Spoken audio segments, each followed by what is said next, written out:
Hello மக்களே, நம்மளோட Mahanadi serial shooting ஸ்பாட்லேருந்து நமக்கு வந்து விஜய் வந்து காவேரி வந்து நமக்கு வந்து ஒரு வீடியோ மாதிரி போட்டிருந்தாங்க இல்லையா. அதில் வந்துட்டு காவேரி வந்து இந்த பாட்டு, இந்த கண்ணே கலைமானே இருக்குது பார்த்தீங்களா, அந்த பாட்டை வந்து காவேரி தான் ஃபஸ்ட்டு பாடியிருக்காங்க.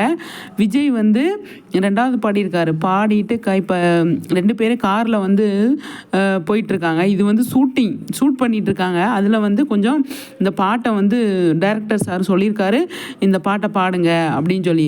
அதில் வந்து கரெக்டான வரியில் பாடியிருக்கனா அப்படின்றதுக்காக வேண்டி அந்த இது சொல்கிறாரு விஜய்.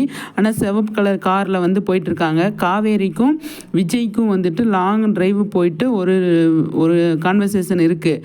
அது செம்மையாக இருக்கும் அப்படின்னு தோணுது. ஏன்னா இந்த பாட்டு வந்து அவர் வந்து பாடுறாரு. காவேரி ஆல்ரெடி முன்னாடி கொடைக்கானல் வீடு ஷூட்டிங் அப்போ இந்த பாட்டு பாடியிருக்காங்க. நீ பாடினையே, இப்போ நான் பாடினதை கரெக்டாக பாடியிருக்கேனா அப்படின்னு சொல்லி கேட்குற மாதிரி இந்த இது இருக்குது. அது வந்து காவேரி இந்த முன்னாடி சீட்டில் வந்து காவேரி உட்காந்துருக்காங்க, டிரைவர் சீட்டில் விஜய் உட்காந்துருக்காரு, பின்னாடி வேறு யாரோ உட்காந்துருக்காங்க. ஆனால் செம்ம சூப்பராக இருக்குது. அதுதான் ஃபஸ்ட்டு காவேரி பாடின பாட்டு, 2வது விஜய் பாடுறாரு அப்படின்னு சொல்லி போட்டிருந்தாங்க. கரெக்டாக திருத்தம் பண்ணியிருக்காங்க அப்படின்னு சொல்லி, கரெக்டாக பாடியிருக்கேனா அப்படின்னு சொல்கிறதுக்காக விஜய் கேட்குறாரு.